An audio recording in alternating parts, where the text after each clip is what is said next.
You cannot be afraid to fail. Failure is what gets you to your success.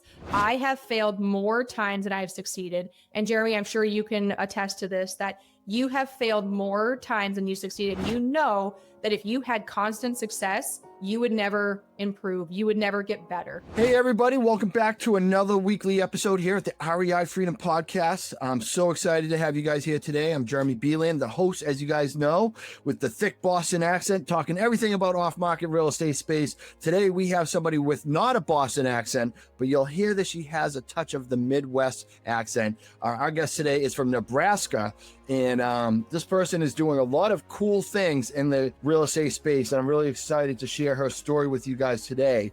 Her name is Shalynn, but she goes by Shae Spitz. She's out in Nebraska and has a dedicated mother, wife, real estate agent, and investor. She's wearing many hats, as you can tell. She specializes in connecting clients with exceptional opportunities with a deep understanding of real estate markets, marketing strategies, and property development. She brings expertise to every transaction. Beyond traditional real estate services, she's passionate about creative, thriving communities. Whether you're buying, selling, or investing, she can offer tailored guidance, leveraging her knowledge of marketing, which is awesome, SEO, and digital media to maximize results. Let's work together to turn your real estate goals into reality, is what she says. And let's get started. Shae, welcome to our podcast today. Thank you for having me. I appreciate it. I'm like stumbling through my words, but that's okay. Everybody knows I don't speak very good. You don't have to speak well to be an investor, which is a good thing for many of us. Yep, very much so. I was a BC student, so I didn't. Oh, you went to Boston College? No. Oh. No. BC means different around here. Sorry. Yeah. Okay. Grade wide BC. All right.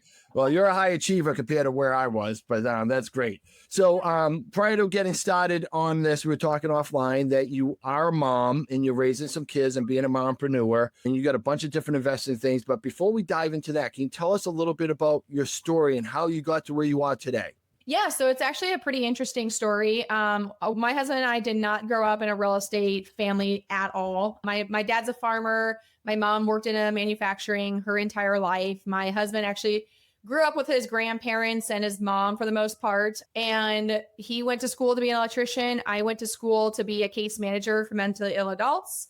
We both graduated college and we were doing what we went to school for. My kind of aha moment was I worked as a case manager for mentally ill adults, and I actually found one of my very favorite consumers, we didn't call them clients, but consumers, dead on her floor. And that was kind of like my breaking point it's kind of a long story, but I actually had gone to my boss and I asked her, I said, hey, my caseload is always so full. Like our average caseload was like 22 to 24. Mine was 28 to 32 because I love what I did. I was really good at it. So I actually went to her because I didn't make any money, but I went to her and I asked, I was like, hey, for every client that I took on over our threshold, could I get a bonus from it? And she told me no. And in order for me to advance in that career, I would have had to go back to school and get my master's, which would have cost $30,000 to make an extra $10 an hour. It didn't pencil out. Well, in the meantime, we had actually started flipping or renovating homes because we heard a free seminar that we wanted to go to, which was a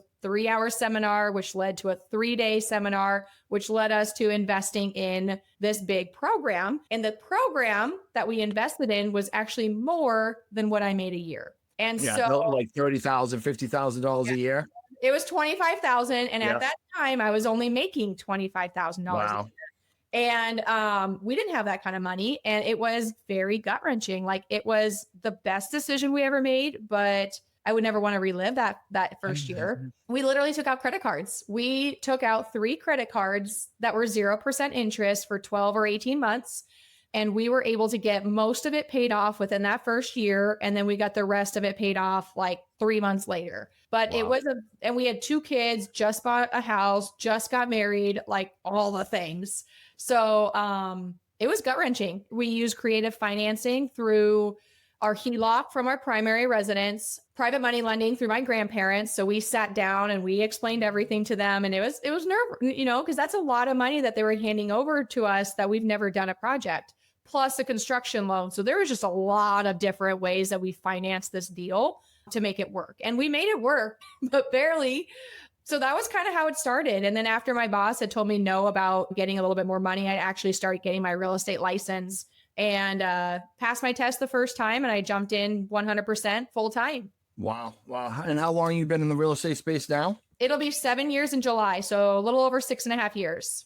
It's gone fast. Yeah. And, and what I love about real estate, I say this a lot, is like, you think about corporate America and what you can achieve in 5 years pales in comparison about what you can achieve in real estate investing in 5 years. You can really, people a lot of times think, oh, if I'm in it a year for 2, I'll be rich and be able to just live off of passive income. I'm like, no, but in 5 years, you can greatly and drastically change your life for the better. So I want to deep dive. I mean, like, I'm just going to say it, and excuse my language, but what a ballsy move to like just invest $25K. Now, I went to one of those seminars way back before the recession when I started to learn about real estate investing, and I had the recession stopped all that from coming to fruition until I rejoined the real estate space in 2017. But I went to a Donald Trump seminar where somebody gave me a ticket, went on the Friday night. It was Trump University, and I learned, and then they had the 3-day, which I did. And at the end, it was like $30K, and I didn't end up doing it because I had no money.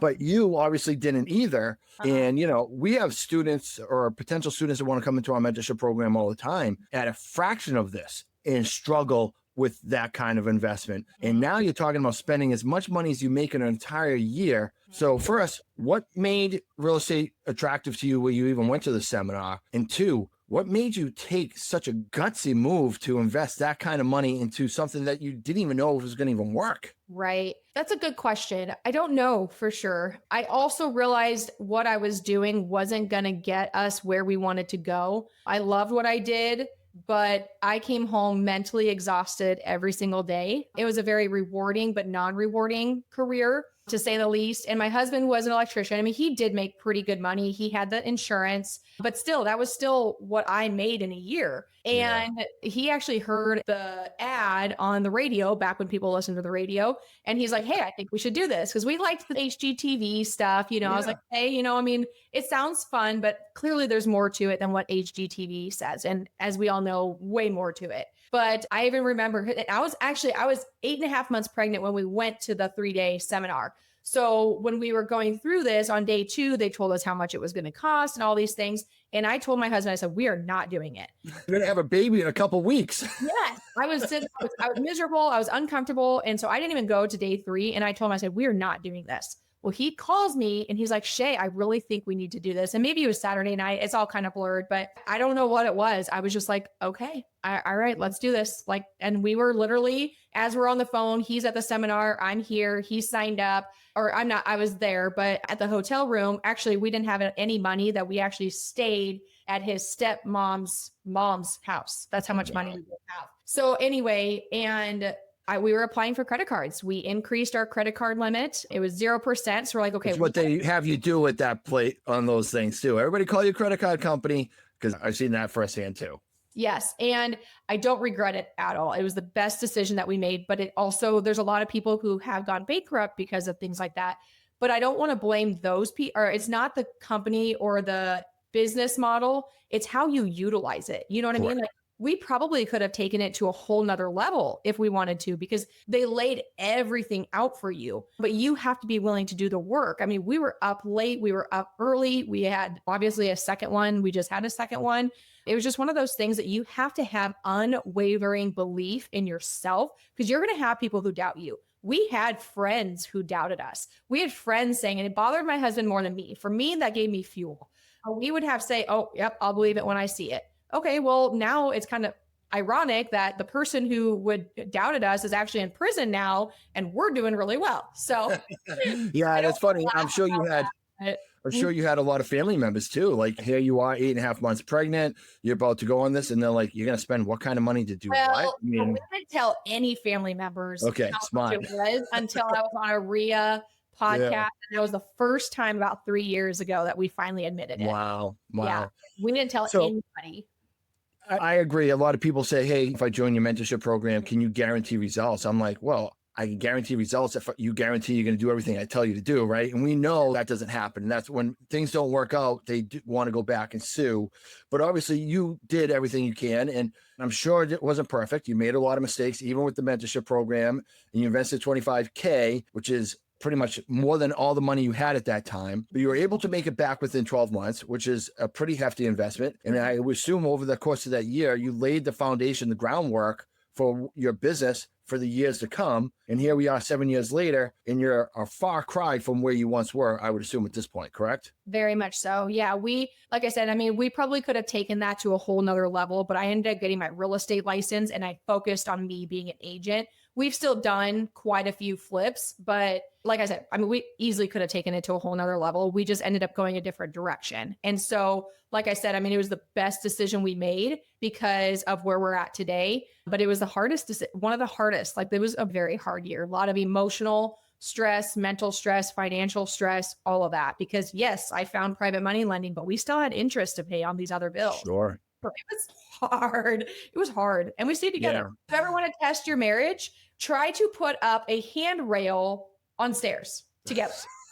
Yeah, fortunately, we have contractors to do that for us, so we're not going to test our marriage on that one. But we won't do that anymore either. But that was our very first one. We had to do it ourselves, and it was horrible. I'm teasing. Yeah, you're the first ones. You're a little more hands-on because you don't know any better either. So my wife and I were a blended family, and when we started our business, we're just starting our journey together. And I actually sold my townhouse. I was a divorced dad of 2 kids, and only money I had was equity in my property. So I actually sold my house, moved my kids into a tiny apartment, and took what little equity I had. And basically I made $17,000 on selling my condo that I bought 2 years earlier. And 11,000 of it went into my journey. I basically was $5,000 into a coaching program, $6,000 into direct mail and my contracts. And that set my trajectory out for the rest of my life. Now, it was scary that first year. First deal, we got $5,000, 90 days. We were wholesaling at the time. We went on to do 10 deals and only made $73K, but the foundation was built. And since then, now we're approaching 500 off-market deals, and it's just amazing all the success we had. But it takes that scary moment to believe in yourself at that time. And I'm sure even during that first year, as much as you had that unwavering belief, I'm going to get this done, you're still going to have those moments of doubt. And then something bad happens, setbacks, all these things, but you have to persevere through it all. And obviously you guys did, while managing growing a new family on top of it. And if you guys, I'm sure a lot of people listening have kids, but if you don't,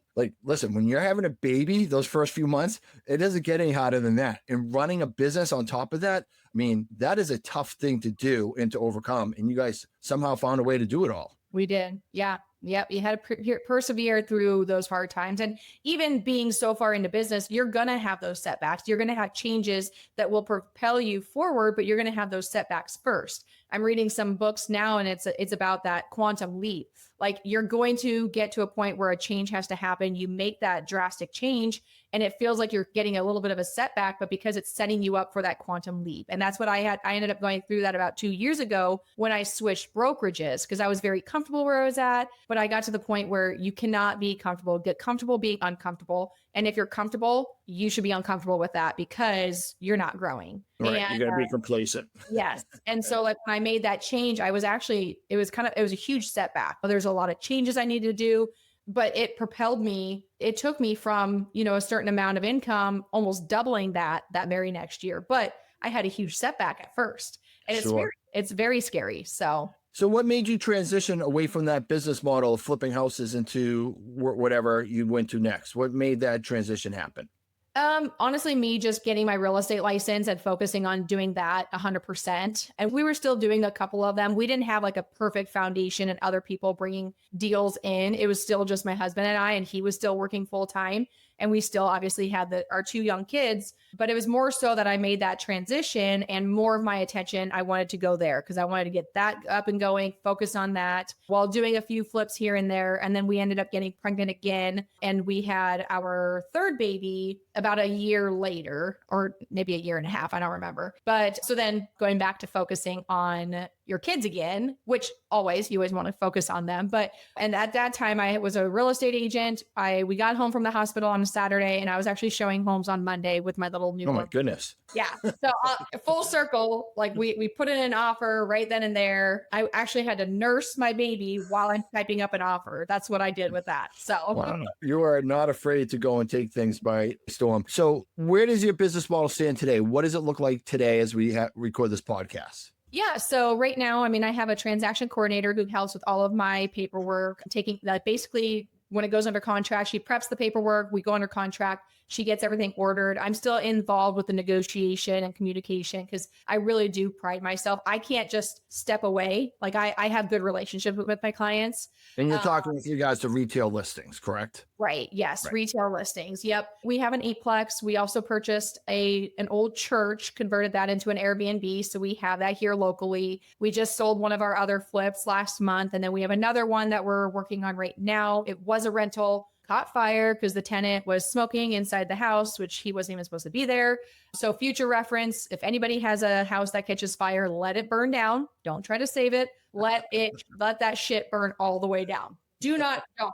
So anyway, insurance companies. Oh, it was horrible. It's been horrible. We had to end up hiring a public adjuster and like basically sue the insurance company. It was awful. And it's just getting drug out far too long. Yeah, it's a nightmare. But so yeah, we have an eightplex and that Airbnb, this other flip, obviously our personal primary residence, and we have some hunting ground as well. So, but in my business, I have a transaction coordinator, I have a marketing director, and I'm looking to hire another real estate agent who can handle my phone calls and things like that. But right now it's just me as a solo agent and I do 68, 72 transactions a year. It's quite a bit. Yeah.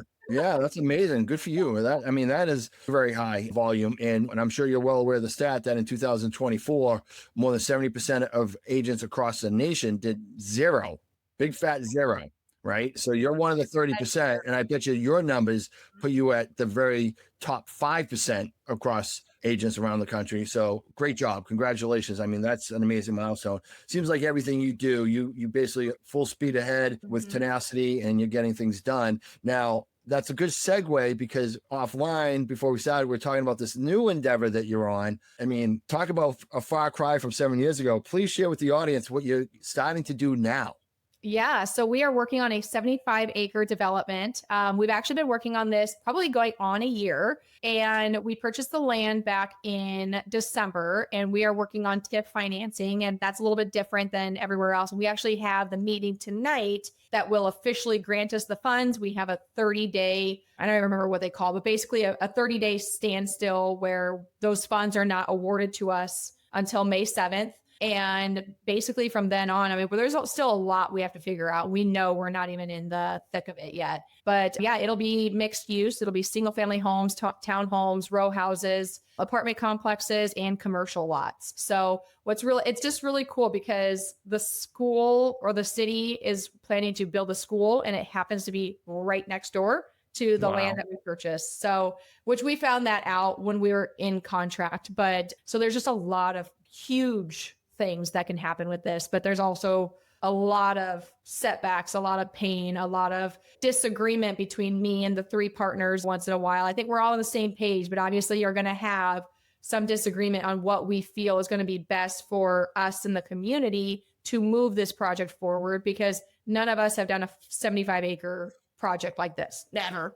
Well, I mean, that again, you spent $25,000 money you didn't have, which is scary. And now you're taking on something of this magnitude. I mean, that has to be really scary as well. But it's one of those like quantum leaps. So that's the book that I'm reading. It's quantum leaps. It's like taking yourself, like you don't have to always do more and take incremental steps to get where you're wanting to go. Like sometimes you have to make that decision that it's not necessarily going to take more of your time. It's a bigger risk, but it's going to take you from where you're at now to 150 steps further. I would rather do something that's going to take my life and take it to a whole nother level than just do little teeny tiny things here and there. You know, those are also great as well, but sometimes you just have to take on those bigger risks. You have to take on those bigger chances to really get where you want to go. And I know that I'm meant for more in this world, still trying to figure it out. And in this life and for other people, what my purpose is to give back to others. But right now, like one of the things is, okay, we need to sustain and keep my business going. Well, then we're going to have this development that we're working on as well.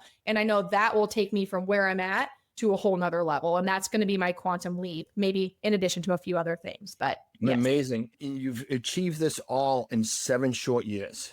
Yes. And during these 7 years with your 3 kids, I assume this lifestyle that you've chosen with real estate, on market, off market, has that allowed you to have more time at home to be present with your children as they're young? Right. Yes. And it has. And it's funny because I actually work less now. Like I still work a lot because mentally you're always working. I feel like as an Sure. entrepreneur, it's just your mind just always goes there. But physically, I work a lot less now than I did 5, 6, 7 years ago, because back then we didn't have the systems and being able to virtually do electronic signatures. Like you're having to meet in person, you have to scan documents. Where now, I mean, I'm going to write up an offer over the phone. It's going to take me 20 minutes and it's a $500,000 offer. You know what I mean? Like, whereas before I would have to meet with them in person, go over everything. Nope, we're all just going to jump on a call. I'm going to go over everything, send it over for them to sign electronically, and then submit it. So, I mean, things are just, you just kind of got a system down and it goes a lot quicker. So you could spend more time at home with your family. Which is amazing. Awesome. Well, I mean, obviously you've achieved a lot in 7 years. Your story is very inspiring and encouraging. And now on top of all that you do, you seem to have another passion, which is helping other mompreneurs and build a life of freedom for themselves. Can you tell us a little bit more about that as well? Yeah. So what that actually, I kind of want to go back to the 75 acre development, because just know that like anything is possible. Like I grew up in a town that was maybe like 10 acres. Okay. So I grew up in a very small town, 600 people. So I've had people ask me, did you ever think you'd be doing this? I'm like, no, that thing is like 15 times bigger, maybe not 15, but bigger than my own hometown. So like, yeah, that's amazing. Think bigger. You cannot have these limited mindsets, but you have to be able to push past that. And sometimes we don't realize what our limiting mentality is, because I've had it too. But so fast forward to my Real Moms community and my Real Moms podcast. So what actually started that was the setback that I had a year and a half ago. So I transitioned from one broker to where I'm at now, and business had slowed down, expenses had increased. I don't know what happened. I went through the worst mental breakdown I've ever been through in my entire life. Like I'm not a very big person in general, but like I lost 18 pounds in a matter of like 2 weeks. I wasn't sleeping. I couldn't eat. My nerves were shot. And I reached out to a couple of girls who are also moms and entrepreneurs. One was a lender and one was an insurance agent. So kind of entrepreneurs. They're still W-2, but they still have to grow their own business. They're commission based. But I reached out to them like, we got to create a community of women, like where we can come together and confide in one another, because I lost my mind. Like I remember like standing outside and I had to force myself to go on a walk, which was one of the hardest things I had ever done, which sounds silly, but that's how bad this mental breakdown was. And I remember hiring a coach and he said, Shae, it's not about getting knocked down. It's how long you stay down. Because he said, every person is going to have a setback. Regardless of how successful you are, they still happen for sure. Yeah. Every new level comes a new devil. So no matter where you're at in life, you will have a setback. You are going to get knocked down. It's how long you stay down. And I remember thinking, okay, I got this. I need to create this community, which led to, we meet every other Tuesday here locally. I bring in different professions. So attorney, CPA, nutrition. So we go based off of 5 core values. And this actually came from my sponsor at EXP, but it's faith, health, relationship, business, and finances. Because without those first 3 pillars, your faith, health, and relationship, those other 2 are not going to be sustainable. Because when I had my mental breakdown, if I didn't have my faith, my health, and my relationships, I would have crumbled. My business would have crumbled. My life would have crumbled. So you need those 3 foundations. And I don't care what sort of faith. I'm not saying it has to be God. That's my belief. But in faith of some sort of higher power, because so many people focus on their finances and their businesses. And once things start going wrong with that, everything else in life crumbles because you don't have your foundation in those 3 pillars. So yeah, that's what I wanted to create. Is I wanted to create relationships in a community of entrepreneurial women who are also moms, where we can support each other, lift each other up, and know that we're not alone in this crazy life, motherhood, entrepreneurship world. So it's been fun. It's been a journey, and a bunch of us are leaving at the end of April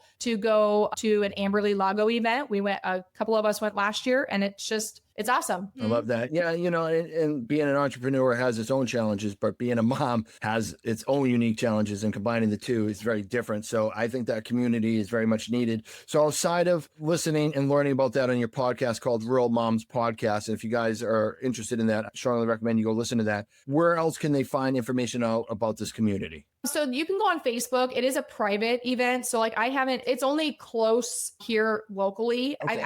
Well, if we could open it up to like, I just haven't gotten to the point of being able to I virtually bring people in. I just would need to record it and things like that. But yeah, I mean, you could find it at Real Moms Movement, I think is what I changed it to. And maybe someday I'll launch it and open it up publicly. But right now it is a private group. You can request to be part of it. And I would love for people to be part of it. It's free.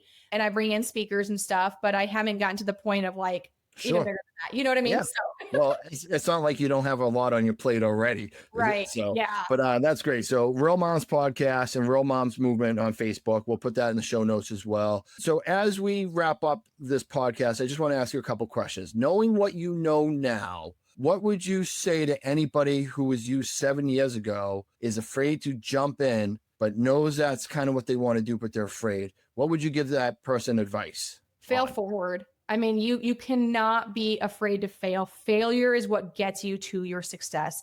I have failed more times than I've succeeded. And Jeremy, I'm sure you can attest to this, that you have failed more times than you succeeded. And you know that if you had constant success, you would never improve. You would never get better. You have to fail in order to be successful. I was talking to my kids about this. Who invented the light bulb? Well, he did it 1,000 times. He failed 1,000 times, not even knowing if it's going to work or not before it finally officially worked. Now, if we had this crystal ball that we knew was going to work, then we would go at it no matter how many times we failed. But it's the not knowing part. And you're not going to know, but you have to be resilient and have belief in yourself and have the support, whether it's a significant other or creating your own community or a parent. You have to have some support because you are going to question yourself. But I mean, don't be afraid to fail. Yeah, I love that. Success is only going to come from resilience, failing forward, and taking massive and perfect action, along with some education along the way. But there's no other way to get around any of that, for sure. Now, what do you think is the biggest thing you've learned in the journey over these last 3 years? Success is slow. It's one of those things that like, if you keep going at it, you're finally going to have this monumental leap. And you sometimes do have to take these drastic changes to get to where you want to go. But so many people like, okay, I'm going to do this for 30 days, 60 days and expect their life to be completely different. No, it's going to get dark. Like you're going to have some major setbacks. Financially, it's going to get tough. But if you can persevere through that, that's where it's at. And one of my favorite quotes was actually, I don't know if this is who actually said it or if he heard it from somewhere else, but it was Matt Rife, the comedian. I'm sure you've heard of him, but he was doing an interview and he did comedy for 11 years, barely making $60,000 a year in California. That ain't shit. You know what I mean? Right. And so many of these places that he was going to, he was having to pay for himself, his own transportation. He was doing things for free because he so badly wanted to do it. And he actually admitted like 2 weeks before everything took off for him, he almost quit. He wanted to quit, move out of California and go get a W-2 job. And, but he decided to make one small little shift, and that was posting to social media. That is all he did. He was so resistant to posting to social media that he finally decided, all right, let me just give it this one last try. And that is what took him out. And that was his monumental leap. And his quote was, people don't fail, they quit. And he said that most people would have quit before those 11 years. If he would have quit, he would never have gotten to where he's at. Yeah. And the book that I'm reading, the author talks about a fly trying to get to the outside world, but all he does is bang up against this window, no matter how, and the fly keeps trying harder and harder and harder and harder. And no matter how hard that fly tries, he will die doing that, banging his head against that window, when all he would have to do is turn 180 degrees and fly 10 feet out that window. Yeah. So sometimes we have to stop banging our head against the wall and try shifting gears and try something else. The definition of insanity. Yes, with less effort. You know what I mean? Like no matter how many times that fly was going to try and how hard, he was going to die doing it. But if he would shift just a little bit and try something else, way less effort, way easier. So it's just things like that. Yeah, I love that. And that's great advice. And success, it seems slow, but relatively speaking, what you've achieved in 7 years is not slow, right? It is probably for what our goals are and dreams. And we live in a world of instant gratification, which doesn't help with any of that. But again, if you were still a caseworker 7 years ago today, would you be making much more than $25,000 a year? Nope. That is slow success, in my opinion. So great job. Last question. I like to ask a lot of our guests this. You know, we call it REI Freedom, right? Freedom through real estate investing. That looks very different for a lot of different people. But real estate investing or real estate, in your case, a little bit of both, can be a catalyst of freedom. Sometimes it's financial, sometimes it's time. For you, if I was to ask you, what does REI freedom mean to you, Shae, what would that be like? I have gotten a lot of my time back because, and eventually, I mean, I do have residual income, but honestly, I don't use any of that money because I am setting aside because I can work. Life is either hard now and easy later, or easy now and hard later. You just have to choose your hard. And I'm going to choose to grind it out now. I don't need that passive income at this point in time. I have my earned income, but it has freed me up a lot in my time. Because I mean, when my kids they didn't have school for 5 days straight, actually, technically 9, because of the weather here. I didn't have to worry about getting to work. I didn't have to worry about trying to find somebody to watch the kids so I could get to work. No, I stayed home with my kids. Or if they're sick, like I can stay home. I have the freedom to do that. My husband and I just went on, it was a business trip, but we were gone for 10 days. We have the freedom to be able to do that. And real estate has been able to offer that to us, whether it's in me or helping people buy and sell homes and having a team here who can help me while I'm gone, or even in our passive income. And it's just, I think the idea though, that people think that you get into real estate, you buy these rentals and it's passive, it's free, or it's freedom. Yeah. As you probably know, it's not. You still have to be there in some sense. Even if you have a property manager involved, sure, you still have to be involved to an extent, but it does give you a lot of your time back that you can go on and do other things to build your future.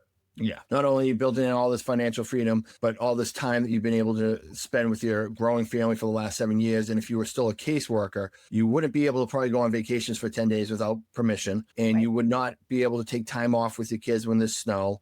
And you've gone to, rather than dropping them off at daycare first thing in the morning, picking them way up late at the end of the day, you miss out on all that. But it would have never, ever happened if you didn't have the courage to invest $25K of money you didn't have in a belief in yourself to make it all happen. And here you are all these years later, and now you're getting ready to build a 75-acre freaking town in Nebraska, basically, which is pretty awesome. Yeah. And if you don't have a mentor, everybody needs a mentor. I don't care at what level you are at. I have had a mentor from the very beginning because it saves you so much time. Yes, people look at the cost that it's going to cost them, but you have to see what's the value it's going to bring. I mean, I was paying over $2,000 a month for my coach. Now I have a different coach that costs me even more than that. You know what I mean? Too. Like, yeah. As you grow, and I remember when I first got started, it was like my first coach was like $500 a month, maybe it was less, and I was like, oh my God, that's horrible. Yeah. But now I'm like, okay, like I know I can get that money back because of the value. The ROI that we learn from them teaching us stuff over our blind spots. Again, we're always our biggest investment. So the better we get, the more money we can make. And this ROI on that is really infinite. And you can't really justify, or, the money that you spend, you can't really justify it because you're going to learn so much stuff that's going to just bring you so much more wealth and success down the road. So awesome. Right. Shae, amazing podcast today. Thank you so much for being a guest here. We're going to make sure that we drive all the traffic to the Real Moms podcast and your Real Moms movement Facebook page. Any parting words before we end this podcast today? I mean, don't be afraid to fail. Like I said before, I appreciate you and your podcast and everything that you guys have to do, but there's so much free information out there. People take advantage of it. Reach out to people. Don't be afraid to reach out to Jeremy directly. I don't know if he'll respond. I don't know if I'll have time to respond. And I do too. But I think one of my favorite books also is called Ask. The answer is always no, unless you ask. And it may still be no, but every no is one step closer to that yes. Yeah. So, and those are fun to me. Like, oh, you told me no? Okay, well, I'll just ask you later. And that's why children are great at getting what they want, because they're not afraid to ask. It's society that changes us over time, but kids will ask you they're the fly, right? Banging their head against the window asking. But that's why they're able to get what they want. Well, Shae, thank you so much for being a guest today. Really appreciate you sharing your journey and your story with us today. Absolutely. Thank you, Jeremy. All right, guys, what a great episode. A lot of stuff to unpack there. I would give this one a re-listen to. And for your mompreneurs out there, make sure you go and connect with Shae. I think that is a community that you want to be part of. And guys, remember, freedom through real estate investing comes in many different ways. You've heard another journey, another success story today, but it does take action. It does take courage. It does take belief in yourself. And at the end of the day, if you just don't try, it's never going to happen, right? So thank you so much for listening this week. We'll see you guys next week. Until then, keep working hard to build your life of freedom through real estate investing. Take care, guys.